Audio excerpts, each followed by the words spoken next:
Welcome back to Two Marks and a Spark, live right here on Lock 22, Lock TV, courtesy of Raw Live Studios. I'm Ben Shrewsbury, that's Uncle Russ. We got a lot to talk about today, but if you like hearing us talk about WWE, this might not be the show for you, because we're not going to do much talk about WWE, so let's just get that out of the way away. Nope.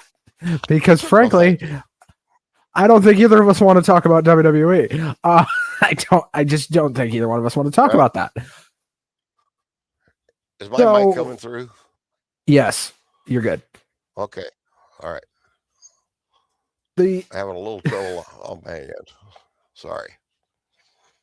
So the biggest news of the week for WWE, by far, was we finally got CM Punk versus Finn Balor 2 confirmed for Elimination Chamber, which we knew that was going to happen. I'll give you one guess as who's going to win that match, Uncle Russ. Well, I'm going to bet money that it's going to be a CM Punk. There you go. Well, yeah, that would be correct. We also had AJ Lee versus Becky Lynch confirmed.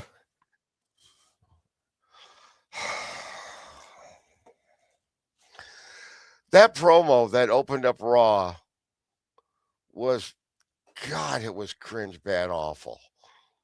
I'm sorry. AJ tried. Cannot talk. Who can't? I know she tried her best with what she gave her, but AJ Lee. What's funny is I think it's a writing issue because AJ used to be really good on the mic. That used to be like one of her big things was she was really good at promos. So I wonder if it's a writing thing. LA Knight. Becky Lynch, as big a star she's been. I'm sorry. Why do you think she's not generating any excitement these days? Because she's a heel. Yeah. And this writing team doesn't know how to book heels. Oh, there's the writer's room. Look at those guys. Oh, wow. It takes that many guys to write wrestling? There's more now. There's more now. It ain't helping. LA Knight, Cody Rhodes, and Randy Orton are confirmed for the men's elimination chamber. Okay. Rhea Ripley, Alexa Bliss, Tiffany Stratton are confirmed for the women's. There is heavy rumbling that Bianca will end up in that match one way or another. Whether she qualifies or somebody gets jumped and she takes their spot, who knows? But sounds like Bianca Belair is in fact on her way back. I thought she'd be back for the Rumble. And now we're pretty much done talking about WWE because that's all that matters. The two shows they did this week were god fucking awful, if you really want to know. I'd give them both at most a C. SmackDown gets a D. But yeah, there you go. There's our WWE talk for the week. Russ, let's talk about the news. The biggest quote unquote news of the week was Dave Meltzer's a fucking idiot. Well, this isn't really news. I'm not. What more can you say? I mean, I hear about him all the time because he's always saying something stupid. But for years now, I've tried to avoid hearing any news about the guy. And years ago, he seemed like a reliable source. But depending on the week, I guess. Yeah, go ahead and tell him about the Brody King thing. So Brody King was not on Dynamite this week because he was down in Australia for media. Because for those of you who don't know, Australia is almost a full day ahead of the United States. Like, they're 19 hours ahead of the West Coast. So how does that work with the flat Earth? Because the Earth isn't flat, Uncle Russ. Oh, that's right. Trying to get us in trouble 5 minutes into the show. Anyway, no, I was just thinking about AJ Styles. That's a deep. Well, there you go. Well, true. Right. How does that work? Exactly. So anyway, the report that Meltzer put out there was that WBD was concerned about the fuck ice chants on Dynamite last week. Right. Turns out that was not the case because WBD put out the following statement. Because somehow Dave Meltzer putting out a report is now warrant enough for WBD to issue a statement. What the hell is going on here? Well, people making shit up. That's what's going on. It's Well, almost like mainstream news, isn't it? pretty much. Well, almost as bad as the real news. WBD's statement says the following. Warner Brothers Discovery did not have any involvement in Brody King's upcoming AEW schedule. Any speculation to the contrary is categorically false. Brody is scheduled to appear during the next AEW event, which will air this Saturday on TNT and HBO Max. Exactly. Good match, too. What the fuck? How did that get put out there?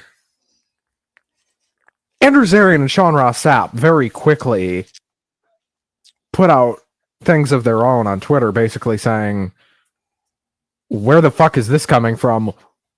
What the fuck do you mean? And then because I'm nosy, I started asking myself, granted more of my contacts are in WWE, but like, everybody told me, no, he's in fucking Australia.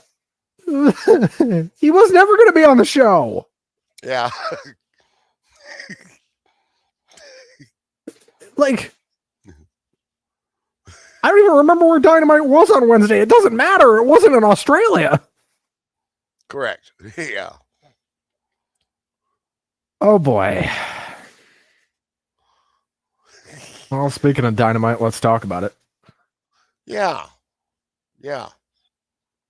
I thought this show was freaking incredible. Yeah, I enjoyed it. I enjoyed just about every part of it. And the one part I didn't like, I tolerated. I skipped through it the first time. I went back and watched it. You know, it was a nice waste of 5-6 minutes, you know. This show starts in a very WWE fashion. More old-fashioned WWE. Yeah. More like Attitude Era WWE start. Shivani's in the ring. By the way, poor Tony Schiavone.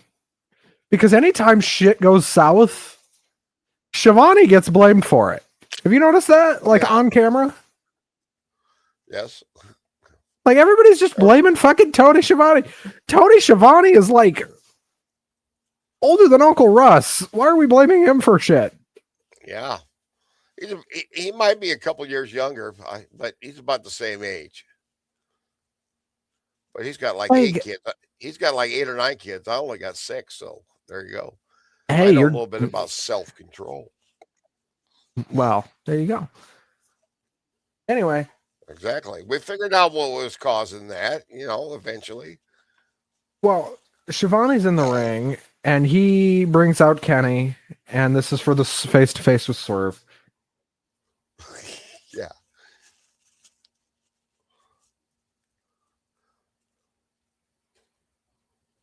This was interesting. This was interesting, and it seems like they're building... So they announced this match for next Wednesday, by the way. Which, why the fuck they did that, I'll never know. But they set this up for next week. So they're not doing this at the pay-per-view. They're doing Swerve versus Omega on free TV Wednesday. Why? They've been building this up for at least a month. Yeah. Tony said Maximum Carnage. It's probably actually goes back to before World's End, this thing. Right. Well, there's a lot about the whole way the Australia show unrolled that I felt like was a missed business opportunity for Tony Khan. You know, as far as really building it as a major pay-per-view. Maybe I don't know the logistics. The problem with doing a pay-per-view in Australia is that was a taped show. And you don't really want to do a taped pay-per-view. Correct. I got you. That is bad for business. And with Australia's time difference being what it is, it would be nigh on impossible. I know WWE did it one year and the show started at like 4 a.m. and blah, blah, blah, blah, blah. People are going to be telling me about that. I don't care. I'm not getting up at 4 a.m. to watch AEW. There's a reason why they only did one. business. It always comes I mean, they down did to it. the money. Always. Yep. Of course, it has to. It's a business. Well, the first actual match we had on this show was a trios match. Of course. It's the trio show. Pac, Claudio Castagnoli, and John Moxley against Josh Alexander, Mark Davis, and Konosuke Takeshita. This was like a mini preview of the Takeshita versus Moxley match from Saturday. Death Riders get the win here. This was a very good trios match. I enjoyed this a lot. Yep. Moxley pins Alexander, and that was that. Good opening match. And then we had one of the best fucking matches of the year already. Oh, yeah. Kyle Fletcher versus Tommaso Ciampa. By the way, Russ, if I had told you 6 months ago that Ciampa's going to leave the company and go have like a match of the year candidate within a month of being gone, I think you probably would have believed me. Yeah. I thought there certainly was potential for it. This was so well done. I usually am not a fan of the endless kickouts after every. And this was endless kickouts. They were damn near killing each other in this match. But it worked. But they told the story by the way they sold it. It wasn't just the moves, it's the way they sold those moves, both of them. They made each other look so good. Yeah, best match I've seen in a long time. And the shock of it all was Kyle Fletcher should have been the main event. Yeah. I agree, and it probably could have had a little more time that way too. Fletcher gets the win. Yep. So Fletcher is once again the TNT champion. So we did all that hullabaloo with Briscoe and Ciampa and everybody else. Right. All to wrap it back around to Kyle fucking Fletcher. Can we put him on the screen again? Kyle Fletcher, the Proto Star. Oh, there you go. The title's right back to him. It all goes back to the Proto Star, Kyle Fletcher. There you go. Anyway, fantastic. What was the name of the tag team he was with Mark Davis? Remind me, please. Do you remember? I think it was United Empire, wasn't it? Okay, there you go. Now, if you go way back several years ago, we talked about what incredible potential that team had. And both of them now we know have great potential. Well, sadly, Mark Davis's singles career is a little sidelined. That's not his fault. But both of them are doing so well. And I'm interested to see what he's going to do next, which at this point was going to be Saturday, but we'll get to that in a few minutes. What was up next? What was it? We had the Andrade Hangman interviews backstage, yep. And then they revealed Private Party as the wild card team as part of the Triple Threat Tag Team match. That was next. That was Young Bucks, Private Party, and the Rascals. Okay. I'm gonna be honest, Russ. I didn't care. Well, that's all right. Hey, not everything on the show's for everybody. You don't help yourself to everything at the smorgasbord, do you? Well, some people do, but there you go. Anyway, they pin Myron Reed here with a springboard pile driver. The Bucks get the win. Why the hell they're pinning the Rascals already? I don't know. They had Private Party right there. Hell, let Private Party win the damn match. They just came back. Yep. Have they been doing Ring of Honor? Is that why we haven't seen? They've been off TV. Okay. Well, because I think their contract was about up, and I think they might have reworked it or something. I don't know. Because they were going to go to WWE, and I still think they're going to go to WWE. But anyway, we had a Will Ospreay video package. They've been showing these. Seems like he's on his way back. I like that they're doing these Ospreay video packages. Yeah. we had a video package for Brody King and MJF. Neither guy was on the show because they were both on planes down to Australia. Right. They were on that 20 plus hours, I know. Yep. You feel like you're time traveling. Yep. And then the main event. A strap match of all the damn things. Right. By the way, I want to point out, I knew this match was happening on this show beforehand, but I did not realize until the show started that this was a strap match, and I think that's my fault because I just don't think I was paying enough attention. Well, the show must have not been in Texas. Otherwise, you would have known about it the week before because it was going to be a Texas strap match. Well, talk about surprise results. They were kind of all over this show, really all over both shows this week. Thekla beats Chris Statlander with a stomp. She is the new women's world champion. That's right. Russ. I was surprised. Spider Girl. First of all, I like the fact that we got a surprise title change. The Fletcher beating Ciampa was less of a surprise and more of a, oh, so that's what we were doing all along. Okay, got it. Right. The Thekla thing kind of came out of nowhere, though. Yeah, she's been feuding with Statlander, but I think we both assumed that Statlander was just going to beat her. Right. And that they were going to have a really good match, which they did. But Statlander didn't have that belt very long by AEW standards. Yeah, correct.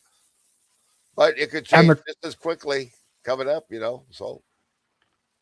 I did think that this was one of the weaker matches on the show, but on this show... wasn't that bad. It was better. It was still better than anything we saw on Raw. Or SmackDown. Well, let's not even talk about SmackDown. Let's just pretend it didn't happen. I'm okay with that, Russ. What grade would you give Dynamite, not SmackDown? I'd give it a B+.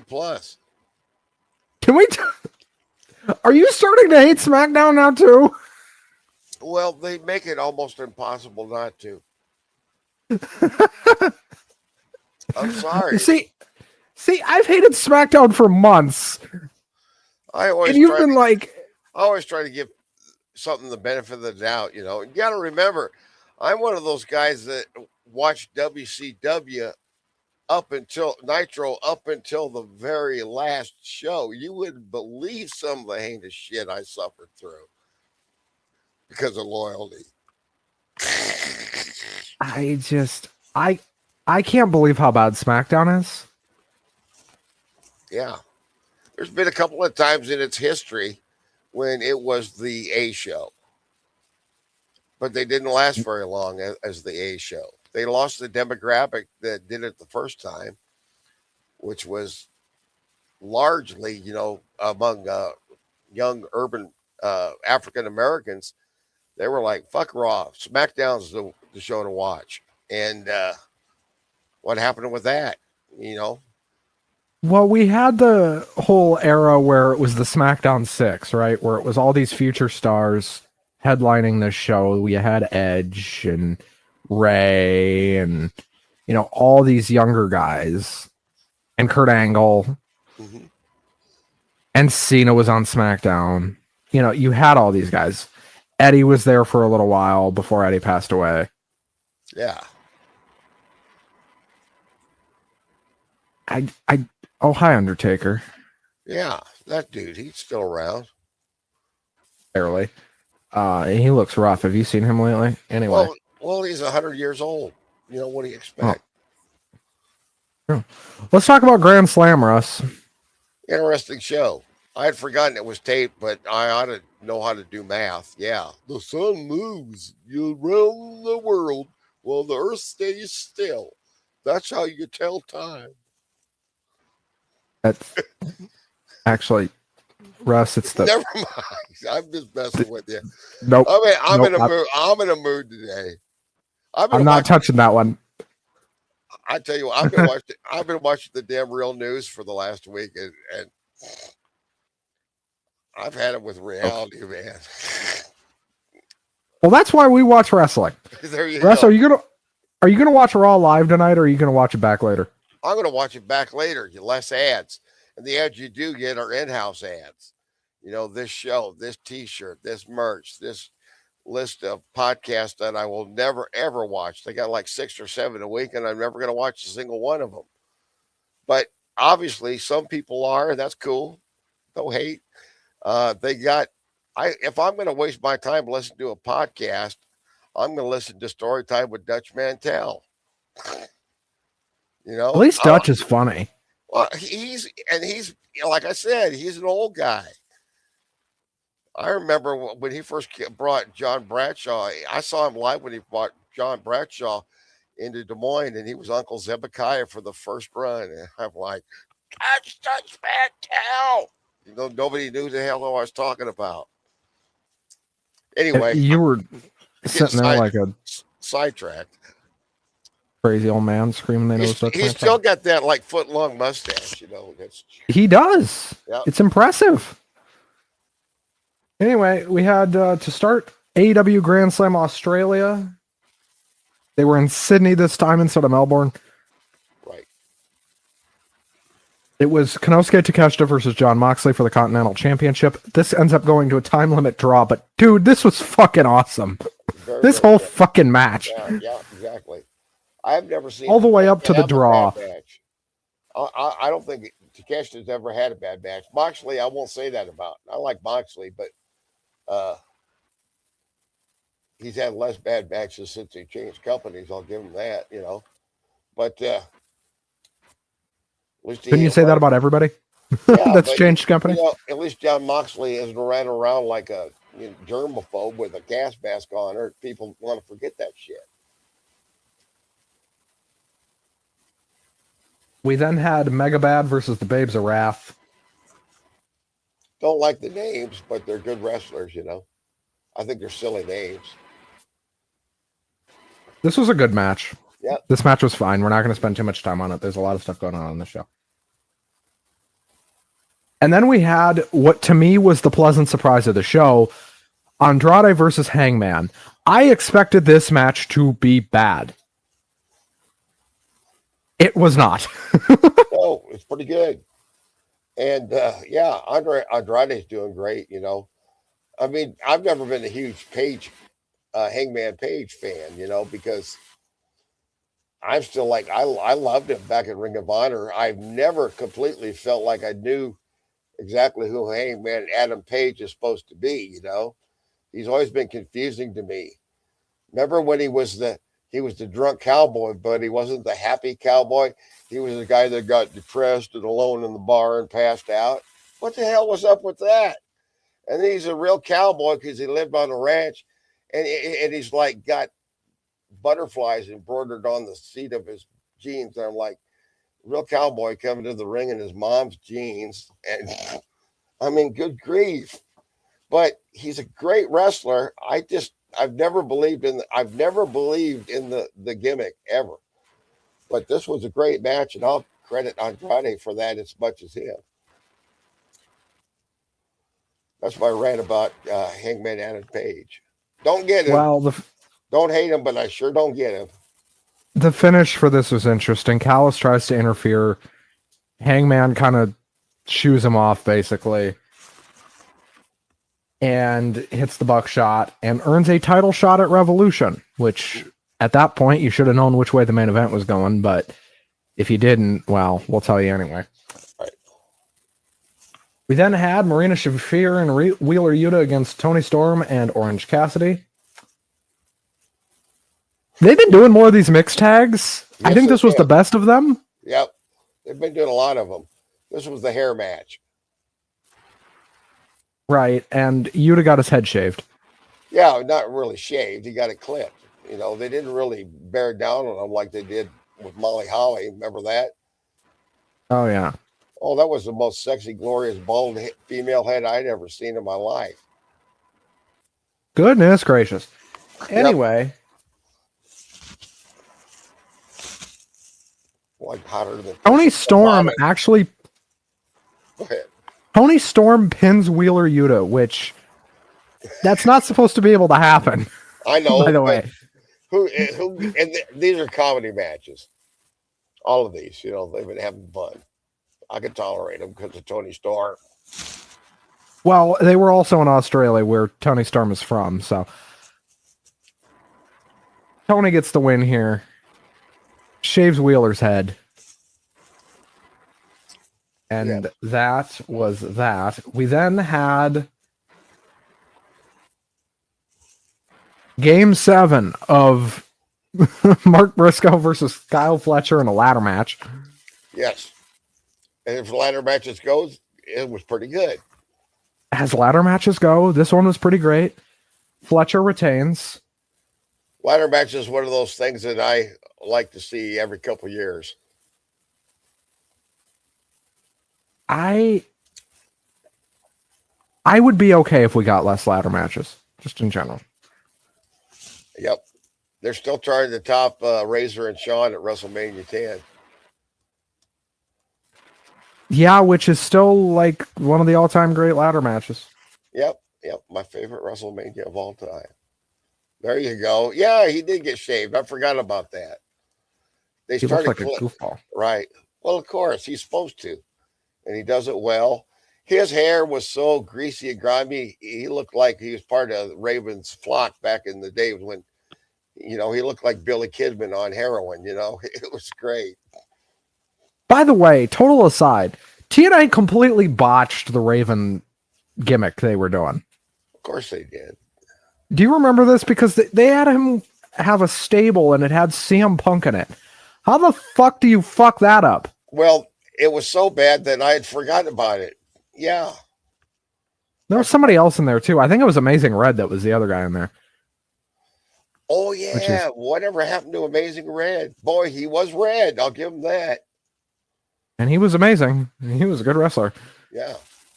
We then had the main event, which was Brody King versus MJF. Yep. And if WBD was concerned about the fuck ice chants, they sure didn't seem like it here, because this show was taped and there was fuck ice chants. Yep. And they didn't edit them out. They didn't drop the audio. No. They just kept going. It's called freedom of speech, freedom of expression. God bless America. And this was not a squash. And we actually got this match this time. Yeah.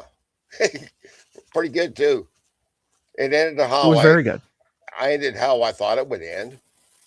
And, of course, it shouldn't have. Brody King should have beat him. But, of course, you knew that wasn't going to happen. So they had to make a way for him to lose and still look fantastic. And they did. And they did. Bandito comes out. He lost it. His stock went way up. And I tell you, everybody that works with MJF, I'm sure there's exceptions, but in general, everybody he works with gets elevated. Yes. Yeah. And you can tell MJF wanted to put Brody over. He knew he was he knew, like, hey, I'm going to beat you. But he wanted to put Brody over. You could tell. You could tell in the way the squash went down that MJF was completely okay with it. Mm-hmm. So for all the gimmick, and MJF lives the gimmick better than just about anybody else. I would argue better than anybody else, other than maybe Don Callis. Right. Yeah. For as much as he lives the gimmick, he understands what it means to do business.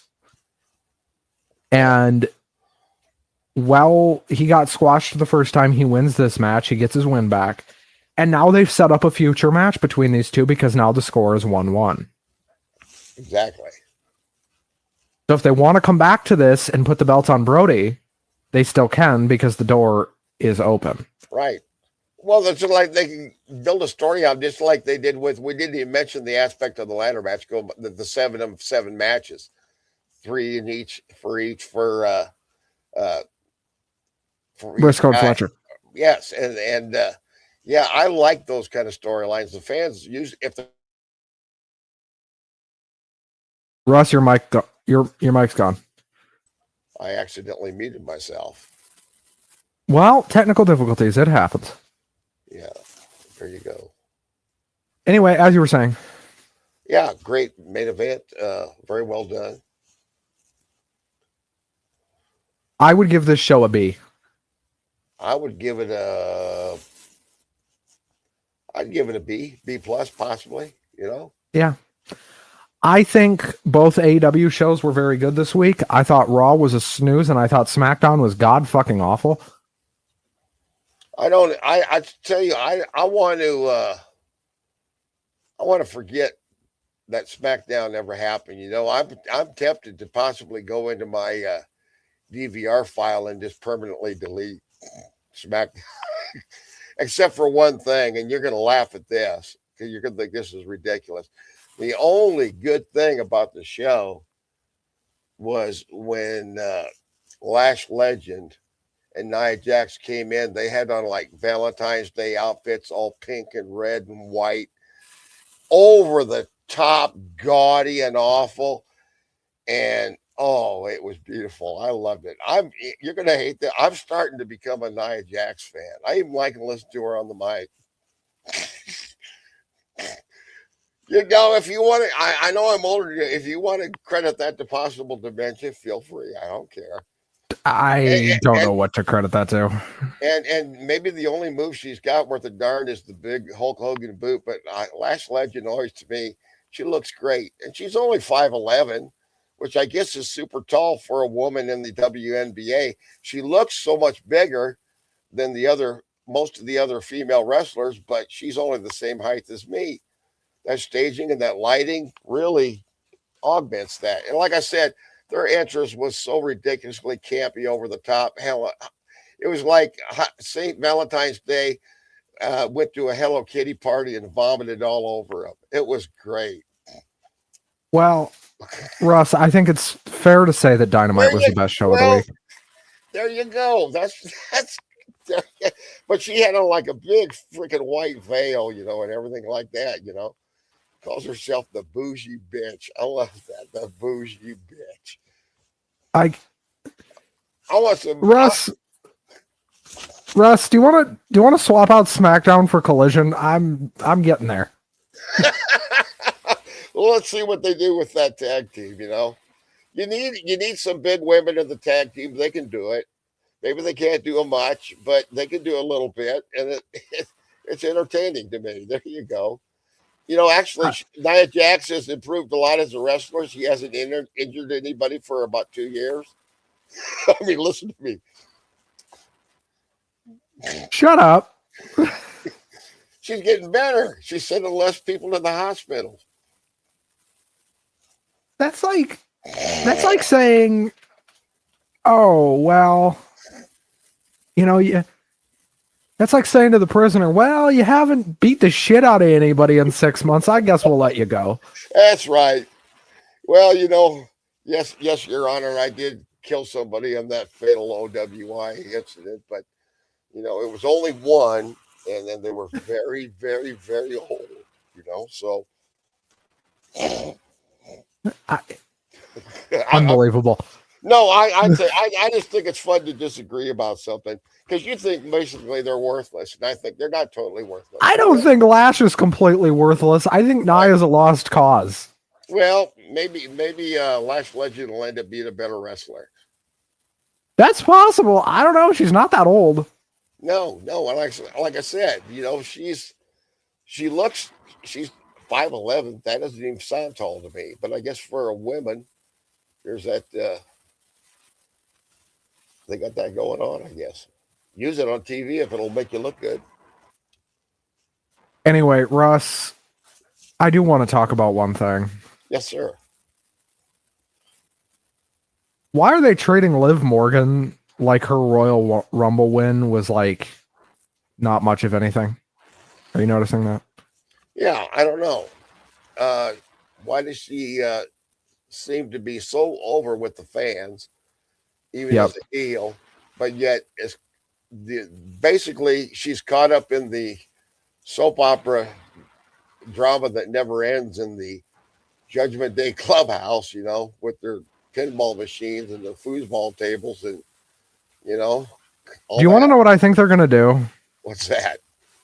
I think they're gonna ring around the belt to Raquel somehow, and it's gonna be Liv versus Raquel at Mania, and Liv's gonna go babyface. Oh yeah, she should. Yeah. I And don't Liv know. versus Raquel wouldn't even be a bad match, by the way. Raquel I know needs. people. I think I know Raquel. everybody's like down on Raquel Rodriguez. She's really good. Right. She's very good. Like, I don't know. I think Judgment Day's run its course. Everybody there has potential to break out for success in the singles. Is Jamie or not Jamie? JD McDonough, is he still hurt? I guess so. Apparently, yeah. We never know, and we never did find out about. Speaking of lost in the shuffle, whatever happened to the other? You know, the Pretty Deadly. One guy's still there.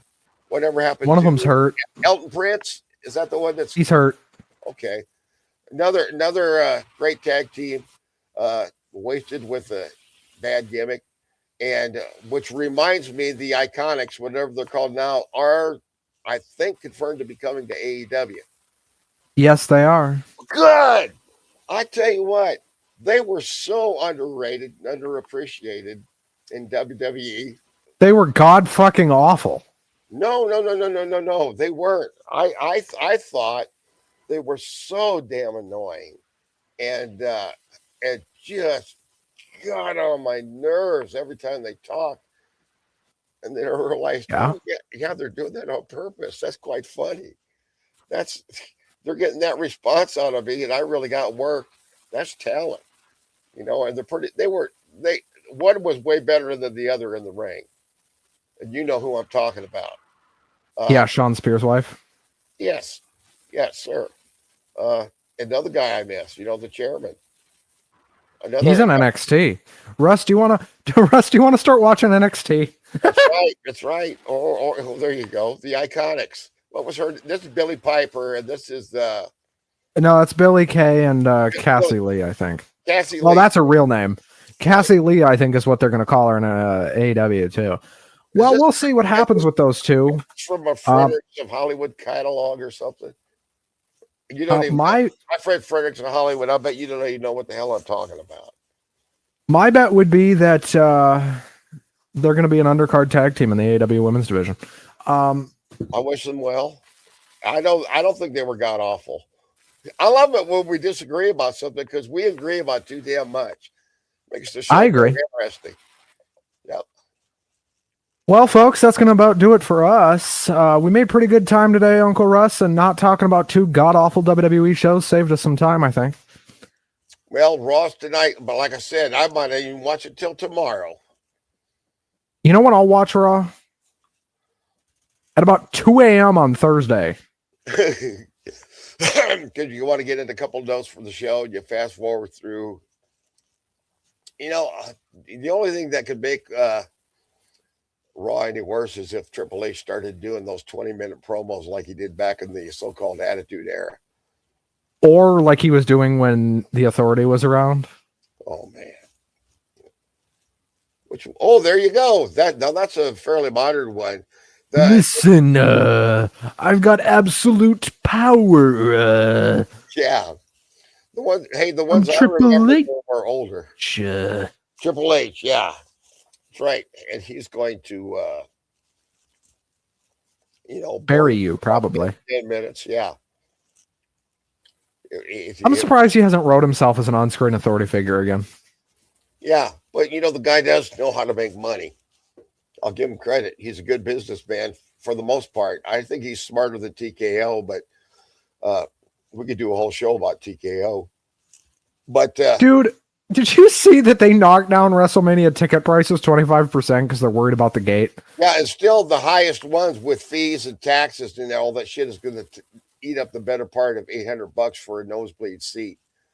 I even looked at SummerSlam in St. Paul, and they're mostly sold out. And they only got like 1% left in some sections. And how long is TKO going to keep doing this? As long as people keep paying it. But you see, how many rich people are, and then they're going to go back to Saudi Arabia. Wow. They're going back to Saudi Arabia. By the way, we talked about this a little bit on the Rumble post show, but the Saudi Mania thing is going to be a disaster. That crowd is not going to give a shit. I don't think it's going to go well. If the Rumble's any indication, it's not.